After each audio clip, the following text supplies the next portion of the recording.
Jesus is all over the Old Testament if you know what to look for. The poem about the Word in John chapter 1 tells us that all things were created through him. So from that it's clear to us that Jesus was with God already since before the beginning of time. But he wasn't yet called Jesus back then, so how else can we identify him in the Old Testament?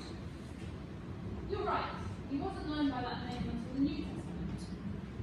But he was talked about by the prophets using other names like Emmanuel and other titles like Prince of Peace. Are there ever any interactions between not yet Jesus in the Old Testament and other people? Do you know what? That's a really good question. And actually the answer is yes.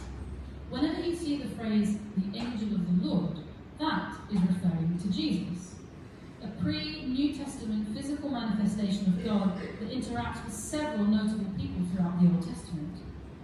The angel of the Lord speaks to Abraham, who you were having your nice little coffee with earlier.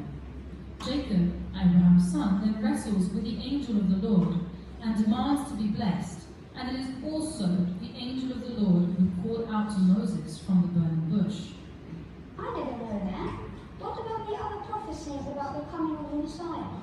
Well, the very first one was given by God himself, just like we saw earlier in the Garden of Eden. But probably one of the most well-known and most recalled one at Christmas time are the words of the prophet Isaiah, who said, "Therefore the Lord himself will give you a sign. The virgin will conceive and give birth to a son, and he will call him Emmanuel."